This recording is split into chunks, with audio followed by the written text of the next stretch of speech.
कोल्हापूर कसं तुम्ही म्हणशील तसं या टॅगलाईन वरून स्टार आरजे सुमितची राजकारण्यांवरती टीका पाहायला मिळते। आरजे सुमितनं पोस्ट केलेल्या व्हिडिओच्या कमेंट बॉक्समध्ये काँग्रेसचे नेते सतेज पाटील आणि भाजपच्या कृष्णराज महाडिक यांनी दावे प्रतिदावे जे आहेत ते केलेले आहेत। आपण कोल्हापूरकर मिळून बदल घडूयात, हे होईल याची खात्री आहे, अशी कमेंट जी आहे ते सतेज पाटलांकडून करण्यात आलेली आहे। तर ज्या लोकांनी ही टॅगलाईन काढली तीच लोक महानगरपालिका सत्तेत होती, मग त्यांना अपयश का आलं असा सवाल कृष्णराज महाडिक यांनी उपस्थित केला आहे। तर अमरावती महानगरपालिकेच्या निवडणुकांच्या पार्श्वभूमीवर भाजप आणि शिवसेनेची जागा वाटपासंदर्भातील बैठक संपलेली आहे।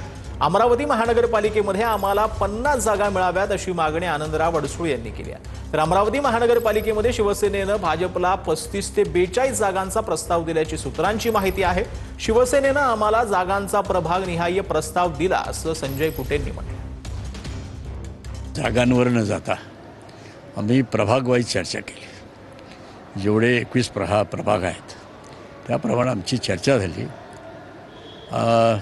कुणाचे आत्ता किती आहेत, त्या ठिकाणी काय बदल होऊ शकतो, ते त्यातले एक्सचेंज किती होऊ शकतात, ही प्राथमिक चर्चा झालेली आहे। त्यांच्याकडून आम्हाला एक सांगण्यात आलं की तुम्ही जसा प्रभाग वाईज अभ्यास केला आहे तसा आमचा थोडा अपुरा राहिलेला आहे आणि मग हा सगळा अभ्यास झाल्यानंतर उद्या परत आपण बसूया। हा त्यांनी प्रस्ताव दिलेला आहे, त्यावर आता भारतीय जनता पार्टीमध्ये चर्चा होईल, YSP सोबत चर्चा होईल आणि मग त्यामध्ये युनॅनिमसली कोणत्या सीट कोणी लढवायच्या त्यांच्यासोबत पुन्हा चर्चा केली जाईल। असं कन्फर्म नाही, काही प्रभाग वाईज त्यांनी मागितलं, आम्ही अजून टोटल केली नाही, पण तो प्रभाग वाईज त्यांनी मागितलं तर आमची चर्चा करणार आम्ही। तर जळगाव आता महानगरपालिकेमध्ये भाजप आणि शिंदेच्या शिवसेनेत युती झालेली आहे। युतीबाबत भाजप आणि शिंदेच्या शिवसेनेच्या नेत्यांमध्ये चर्चा झाली। या बैठकीमध्ये जागा वाटपाचा फॉर्म्युला ठरणार नसल्याची माहिती मिळते। अजित पवारांच्या राष्ट्रवादीलाही सोबत घेणार असल्याची माहिती आता समोर येते आहे।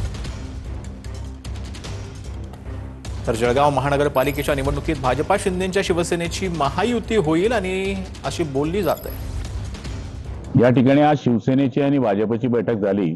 त्याच्यामध्ये शिवसेनेचे आम्ही 4 आमदार, जिल्हा प्रमुख, त्यावर भाजपचे 2 प्रभारी, राजू मामा स्थानिक आमदार आणि मंगेश दादा, त्याचबरोबर जिल्हा अध्यक्ष भाजपचे, आमची बैठक पार पडलेली आहे आणि महायुतीची युती या ठिकाणी झालेली आहे। आमची भारतीय जनता पार्टी आणि शिवसेनेची बैठक आता संपली। त्यामध्ये भारतीय जनता पार्टी आणि शिवसेना यासोबत युती करण्याचा हा आमचा सामूहिक निर्णय झाला आहे। तो गुलाब भाऊंनी पण घोषित केलेला आहे। आता अजून आमची राष्ट्रवादी सोबत बैठक झाल्यानंतर त्यांचा काय निर्णय होतो तो देखील आम्ही सामूहिक तोही कळवण्यात येईल। तर अंबादास दानवे आणि चंद्रकांत खैरेंच्या वादामुळे मला पक्ष सोडावा लागला असं राजू वैद्य यांनी म्हटलंय। माझ्या पक्षप्रवेशानं भाजपला फायदा होणार असल्याचं राजू वैद्य यांनी म्हटलेलं आहे। भाजपला 24 जागांवर फायदा होणार अशी प्रतिक्रिया ठाकरेंच्या शिवसेनेतून भाजपात गेलेल्या राजू वैद्य यांनी दिलेली आहे। प्रयत्न हा होता की कमीत कमी आपण सगळ्यांना बरोबर घेऊन या परिस्थितीमध्ये काम करावं अशी माझी भूमिका होती। त्या भूमिकेच्या अनुषंगाने मी माननीय खैरे साहेब असतील, माननीय दानवे साहेब असतील यांच्याशी वारंवार एकत्रितरित्या इंडिव्हिज्युअल चर्चा केली, पण फार काही त्याच्यामध्ये फरक पडलेला मला दिसून आला नाही आणि त्यामुळे तर शरद पवारांच्या पक्षानं आता मुंबईमध्ये ठाकरेंच्या सोबतची चर्चा थांबवली आहे अशी माहिती सूत्रांकडून मिळते। ठाकरेंची शिवसेना आणि पवारांच्या पक्षाला 10 पेक्षा जास्त जागा द्यायला तयार नाही अशी देखील सूत्रांनी माहिती दिली। पवारांच्या पक्षाची 58 जागांबाबत काँग्रेससोबत बोलणी सुरू असल्याची देखील माहिती मिळते।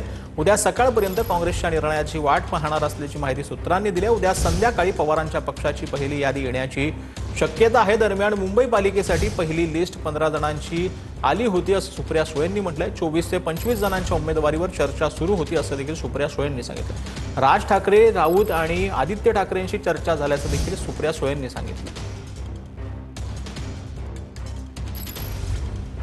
लिस्ट ही 15ची आली होती। 15 त्या 15च्या लिस्टवर राखीताई या चर्चा करणार होत्या आणि मग आमचे सगळे पदाधिकारी कार्यकर्ते जर त्याच्यात कव्हर होत असतील तर मग दुसरी लिस्ट असं म्हणून काहीतरी 25 का 24चं चर्चा चालली होती। आज मी इथे असल्यामुळे आज माननीय जयंत पाटील ते मॅनेज करतायत। माझं राजजींना मी आज सकाळीच आमची लिस्ट पाठवली होती। काल रात्री उद्धवजी याची माझं बोलणं झालं, पण आदित्य ठाकरेंची झालं, वरुण सरदेसाईंची झालं आणि माननीय राऊत साहेबांशी कालच माझं बोलणं झालं. तर राऊत साहेब म्हणलेले की उद्या आमचा हा जरा कार्यक्रम आहे, त्याच्यात पण आम्ही थोडे व्यस्त आहोत, पण आपण काहीतरी